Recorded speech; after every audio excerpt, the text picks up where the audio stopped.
IAS ഓഫീസറും വിഴിഞ്ഞം അന്താരാഷ്ട്ര തുറമുഖ ഡയറക്ടറുമായ ദിവ്യ എസ് അയ്യർ ചെയ്തത് കടുത്ത പ്രോട്ടോകോൾ ലംഘനമാണെന്ന് ഇപ്പോൾ തെളിഞ്ഞിരിക്കുന്നു. ഇപ്പോൾ ദിവ്യ എസ് അയ്യർക്കെതിരെ കേന്ദ്ര രഹസ്യാന്വേഷണ വിഭാഗമായ ഇന്റലിജൻസ് ബ്യൂറോയുടെ അന്വേഷണം ഉണ്ടായിരിക്കുന്നു എന്ന റിപ്പോർട്ടുകൾ പുറത്തുവരുന്നു. കേന്ദ്ര സർവീസിലെ ഉദ്യോഗസ്ഥയായ ദിവ്യ ഗുരുതര പെരുമാറ്റ ചട്ടലംഘനം നടത്തിയെന്ന വാർത്ത വലിയ ചർച്ചയായതിനെ തുടർന്നാണ് അന്വേഷണം.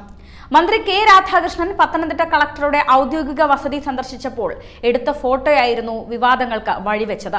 സ്നേഹത്തിന് പ്രോട്ടോകോൾ ഇല്ല എന്ന് ദിവ്യ ഇക്കാര്യത്തിൽ പ്രതികരിച്ചിരുന്നു. പക്ഷേ ഒരു IAS പദവി അലങ്കരിക്കുമ്പോൾ ആ പ്രോട്ടോകോൾ പാലിച്ചിരിക്കണം എന്നത് വളരെ നിർബന്ധമാണ്. ഇത് വളരെ യാദൃച്ഛികമായ സംഭവമായിരുന്നു എന്നാണ് കോൺഗ്രസ് നേതാവും ദിവ്യ എസ് അയ്യരുടെ ഭർത്താവുമായ ശബരിനാഥൻ അടക്കം സോഷ്യൽ മീഡിയയിലൂടെ വ്യക്തമാക്കിയത്. സംഭവത്തിന്റെ ഗൗരവം ഇതോടുകൂടി വർദ്ധിച്ചിട്ടുണ്ട്. കളക്ടറുടെ ഔദ്യോഗിക വസതി എന്ന് പറയുന്നത് ക്യാമ്പ് ഓഫീസായാണ് പ്രവർത്തിക്കുന്നത്. ഇന്ത്യൻ സിവിൽ സർവീസ് പരിശീലന കാലയളവിൽ തന്നെ പറയുന്നത് മന്ത്രിമാർ ഉൾപ്പെടെ ഏതാളായാലും ഷേക്ക് ഹാൻഡ് മാത്രമായിരിക്കണം IAS ഓഫീസർമാർ നൽകുക, അല്ലാതെ മറ്റൊരു തരത്തിലുമുള്ള ശരീരത്തിൽ സ്പർശിച്ചുകൊണ്ടുള്ള സ്നേഹപ്രകടനങ്ങൾ പാടില്ല എന്നതാണ്. ഷേക്ക് ഹാൻഡ് നൽകുന്നത് പോലും അപ്പുറത്തുള്ളയാൾ കൈനീട്ടിയാൽ മാത്രമാണെന്നതും IAS പരിശീലന കാലയളവിൽ പഠിപ്പിക്കുന്നുണ്ട്. ഈ പാഠം മറന്നാണ് ദിവ്യ എസ് അയ്യർ പ്രവർത്തിച്ചിരിക്കുന്നത്.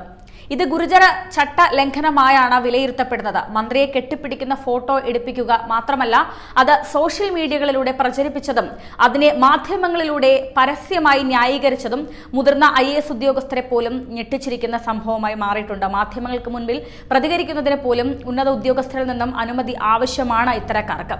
അതും ലംഘിക്കപ്പെട്ടോ എന്നതും ഇനി പരിശോധിക്കപ്പെടും. ഇക്കാര്യങ്ങളിൽ എല്ലാം കേന്ദ്ര രഹസ്യാന്വേഷണ വിഭാഗം ദിവ്യ എസ് അയ്യർക്കെതിരെ റിപ്പോർട്ട് നൽകിയാൽ കേന്ദ്ര പേഴ്സണൽ മന്ത്രാലയം ദിവ്യ എസ് അയ്യർക്കെതിരെ നടപടി സ്വീകരിക്കാൻ ആവശ്യപ്പെടാനുള്ള സാധ്യതയും ഏറെയാണ്. മന്ത്രി കെ രാധാകൃഷ്ണനെ കെട്ടിപ്പിടിക്കുന്ന ഫോട്ടോ പുറത്തുവിട്ടത് മാത്രമല്ല, സ്നേഹം പ്രകടിപ്പിക്കുന്നതിന് പ്രോട്ടോകോൾ ഉണ്ടാകില്ലെന്ന് പരസ്യമായി ദിവ്യ എസ് അയ്യർ ചാനലിലൂടെ പ്രതികരിച്ചതും അവർക്ക് തന്നെ വിനയായി മാറിയേക്കും. ഇക്കാര്യത്തിൽ കർക്കശ നിലപാടാണ് കേന്ദ്ര സർക്കാർ പിന്തുടരുന്നത്. ഇത്തരത്തിൽ ബസ്റ്റർ ജില്ലാ കളക്ടർ അമിത് കട്ടാരിയയ്ക്കാണ് ഇത്തരമൊരു ദുരനുഭവം നേരിടേണ്ടി വന്നിരുന്നത്. ഛത്തീസ്ഗഡ് ജബൽപൂർ വിമാനത്താവളത്തിൽ എത്തിയ മോദിക്ക് ഹസ്തദാനം നൽകുമ്പോൾ അമിത് കട്ടാരിയ കൂളിംഗ് ഗ്ലാസ് ധരിച്ചിരുന്നു. ഇതാണ് ചട്ടലംഘനമായി അധികൃതർ കണക്കാക്കിയത്. ഉദ്യോഗസ്ഥന്മാർക്ക് ഓരോ സാഹചര്യങ്ങളിലും ധരിക്കേണ്ട ഡ്രസ് കോഡുകളും ഒക്കെ IAS ഓഫീസർക്ക് നൽകിയിട്ടുണ്ട്. പ്രധാനമന്ത്രിയെ പോലുള്ള ഒരാൾ എത്തുമ്പോൾ കറുത്ത കൂളിംഗ് ഗ്ലാസ് വെച്ചത് അംഗീകരിക്കാൻ സാധിക്കില്ലെന്നാണ് അഡ്മിനിസ്ട്രേഷൻ ഡിവിഷൻ സ്പെഷ്യൽ സെക്രട്ടറി അന്ന് തന്നെ ഇക്കാര്യത്തിൽ വ്യക്തമാക്കിയത്.